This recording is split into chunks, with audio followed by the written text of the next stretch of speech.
Hello guys and welcome to another video. In this one we're going to update my reading journal with the books I read in September, and just a little off topic here, but these are the nails I did after I made my October bullet journal setup, and I'm a little sad that I didn't think of doing these nails before I made setup, but just to show how beautiful they are even though they already grown a little bit. I read 3 books this month: Bright by Ali Hazelwood, which I gave 5 stars, Throttled by Lauren Asher, I gave 4 stars, and The Risk by St. Abbey, also 4 stars. This setup was blessed by Cindy, my other cat. She usually doesn't make an appearance, but she decided today was worth it. I can cross Throttled from my maybe next, and with that I read 7 books out of 12. Let's see how many I can read until the end of the year. I don't know if I'm going to read all of them, but we'll see.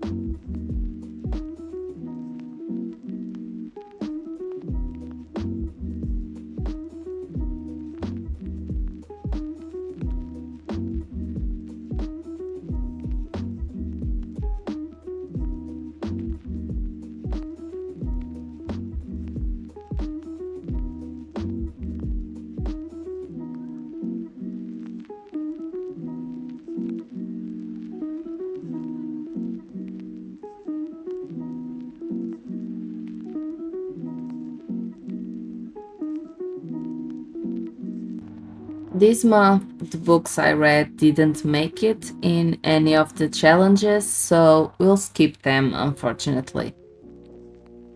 But we can update my series log. We're going to add the Dirty Air series. This one belongs to Throttle, the first book, and Mindfuck series, and that's for The Risk, also the first book in the series.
The third quarter of the year is completed with these 3 books.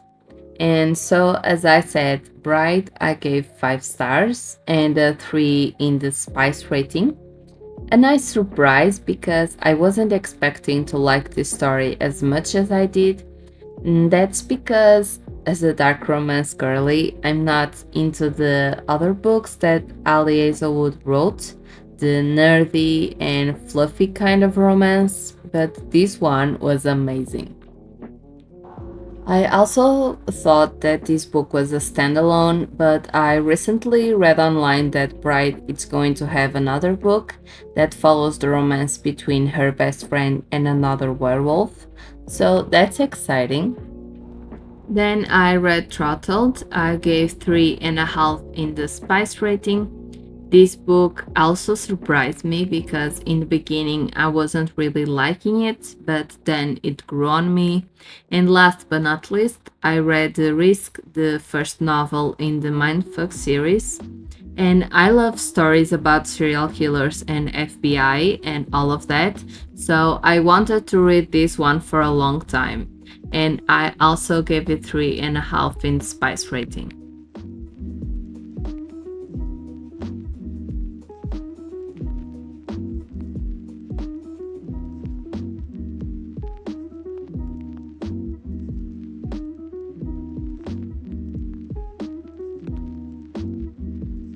Now it's time to start my monthly cover page, and for this one I bought these stickers from Realty on Instagram. I didn't say her name right, so I'll leave her handle in the description box. They are stunning, and I knew I had to use them for September, so this was a very autumnal theme. Basically, what I spent 20 minutes doing was moving around different types of paper behind the sticker because I wanted to give this fall witch the focus of the cover page, so everything had to be behind her. That plaid notepad that I showed was actually a pretty good match to the plaid towel that's beneath the apple pie sticker. So that was the main paper I knew I wanted to use in the collage.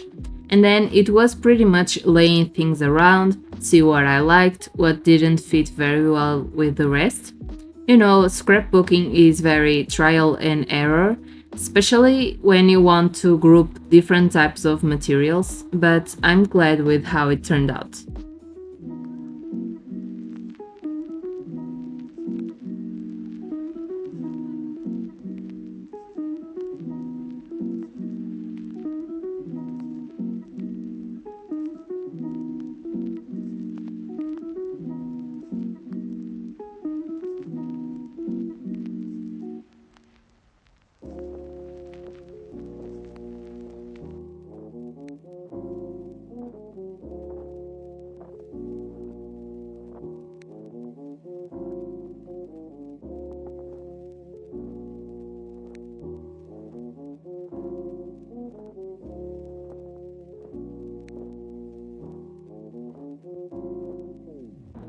Then, to give the magical touch, I used these stamps that I got from JournalSay.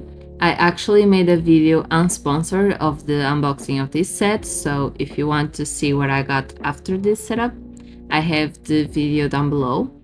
I used the stamps with a brown ink pad, but it's more orangey brown, so I want to buy another ink pad but in dark brown, but that's for another time. I have black, but I didn't want to bring black to the setup because I wanted the theme to remain calm and soft to the eye, and black can be really eye-catching. For the title, I went with the lettering that I usually do when I don't have a specific font to use. I don't know why doing lettering styles is so satisfying to me, but it is. And to bring some of the green in the sticker, I did the lettering in this forest green, and I used the mild olive Mildliner to give a drop shadow to the title.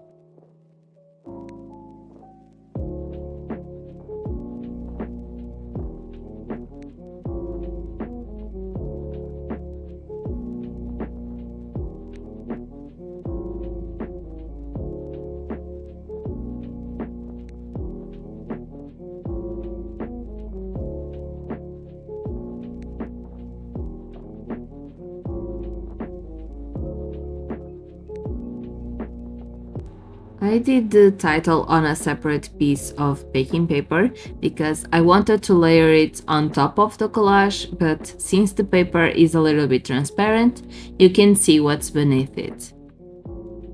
For the calendar, I start my week on a Monday, so September is a very awkward shape because it starts on a Sunday and ends on a Monday. So instead of making my calendar 2 rows taller, I put the last day on the same row as the first. And now it's more compact and it doesn't occupy much space, so I can use it for my decorations. Since the first row had the gap between Tuesday and Saturday, I put a piece of that plaid notepad and it looks amazing, at least in my opinion. Above the calendar, I put the apple pie sticker and did the same thing as the other collage, just layering things behind the sticker but in a smaller scale. And below the calendar, I used this stamp from Sticky Club, which has this cute little owl and some books. So it's a little bit witchy themed. And instead of stamping on the page directly, I put it on some sticker paper so I could layer it on top of the other materials and it can stand out a bit more.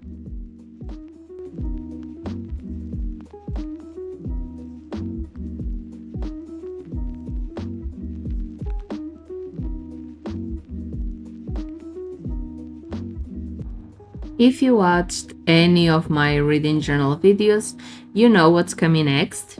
If you didn't watch any of them, first you should, and second, I use a different marker for every book that I read on this month, and I just make a bar across the days that I spent reading that book. So, for example, I started Throttled on the 2nd of September and finished it on the 17th. And I also put in the calendar the books that I start but don't finish on this month. So I started Black Ties and White Lies on the 18th, but I still didn't finish it. So I put the bar until the last day of the month. It's time for the first review, and that's for Bride. So I love this book. I like watching and reading about vampires and werewolves, so I knew I would like it, at least initially.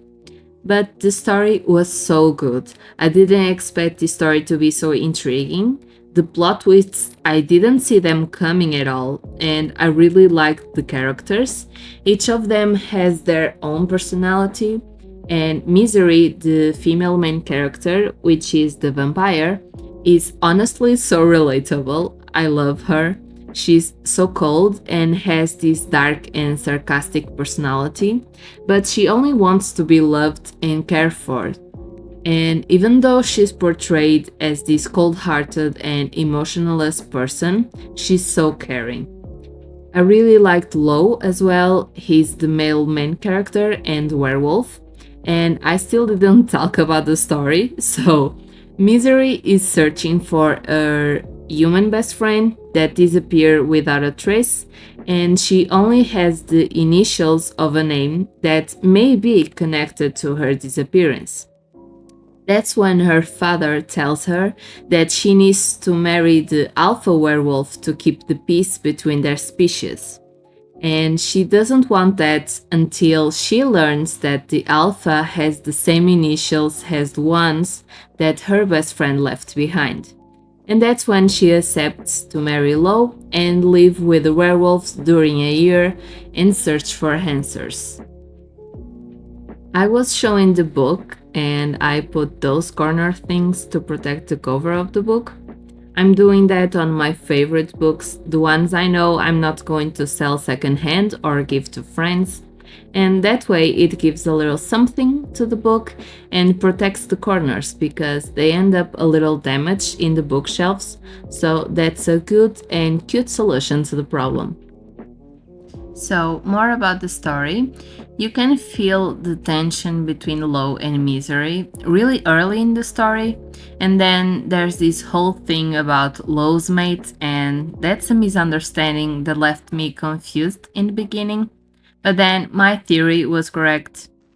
I was expecting the werewolves to be really aggressive towards Misery, and they were in the beginning, but then they understood that even though the werewolves and the vampires are enemies, Misery isn't like them at all.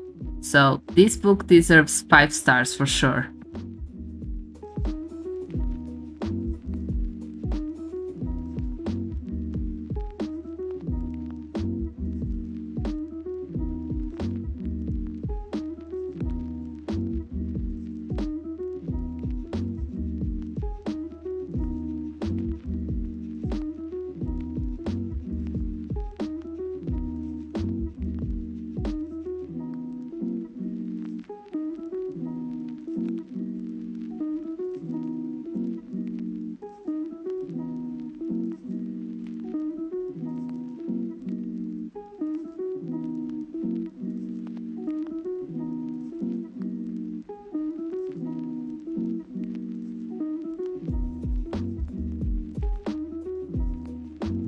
The next review is about Throttled, and I'm not an F1 girl for sure.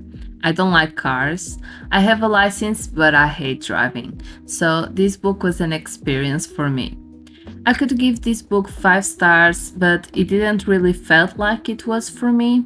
I only give 5 stars to the books that I absolutely loved, could read again, or the story was mind blowing. And this one was really good, but not the top for me. But now about the story. So, this is about Maya and Noah.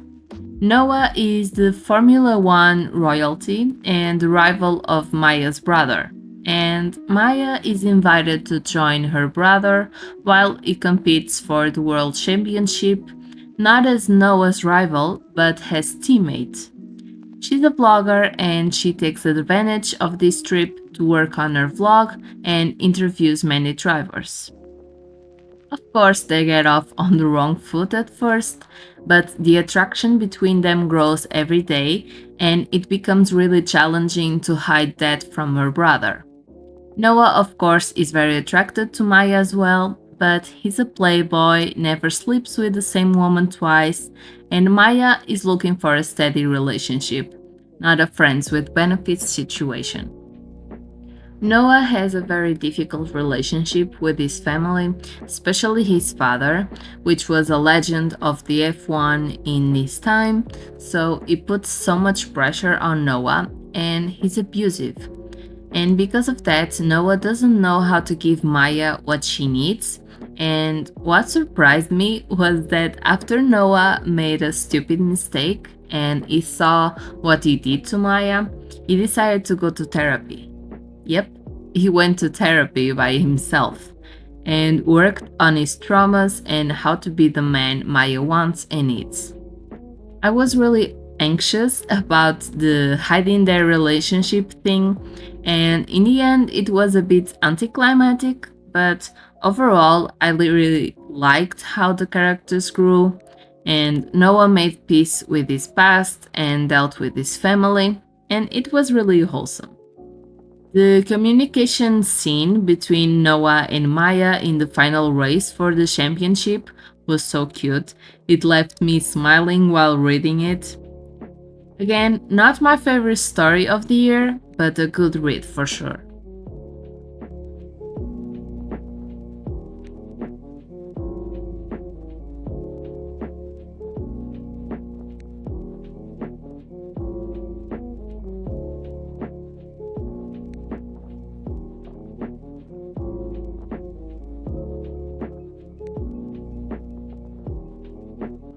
The final review is for The Risk, and I'm currently on the third novel of the series, and it's so good. I'm nervous all the time, but it's worth it, at least for now. So, about this first novel, we follow Lana, which is a serial killer, but not a typical serial killer. She's hunting the group of men that tortured and assaulted her and killed her brother and father when she was 16.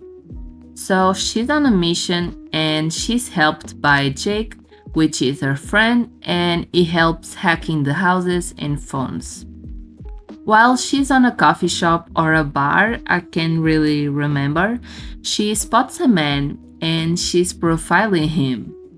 They end up having a conversation outside and he's profiling her too. And she discovers that he's an FBI agent.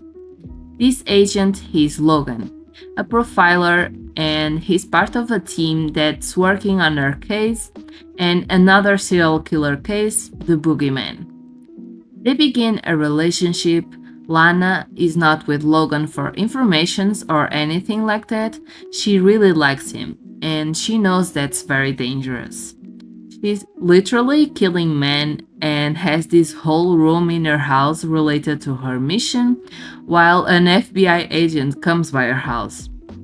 Jake, of course, doesn't really like this situation, but he understands that Lana is finally capable of feeling love after many years of being an empty shell of a person.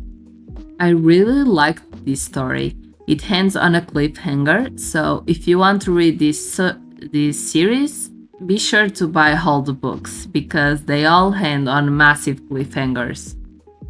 I love both of the characters, and it's so funny because the author gives you Lana's point of view and Logan's point of view, and while he's profiling her case, of course, they think the killer is a man, and it's very interesting to see how they think. The murders of her targets are really gruesome. The torture that she puts them through is very graphic, so beware of that. But the story is really interesting and it gives you some crumbs here and there about what Lana's been through. And it's heartbreaking, but she's so intelligent and strong. I really like to see the reverse killer thing because usually on dark romances, the man is the serial killer, and on this book, it's the opposite. I'm so excited to see them discover the truth, but nervous at the same time. I highly recommend this series. Before we finish this journal update, I have to make another review spread for the final quarter of the year, and it's exactly the same as the other 3 quarters, so I just have to copy them. I divide the page in 3, except for the first page because of the title, so it gives me 6 books per spread. The spaces is where I put the general info and my general thoughts for each book, such as the star and spice rating, the book, the author, number of pages, if it's part of a series or a standalone, the genre, and the format in which I read that book, together with my review in a few sentences. Pretty much what I did in the beginning of this setup.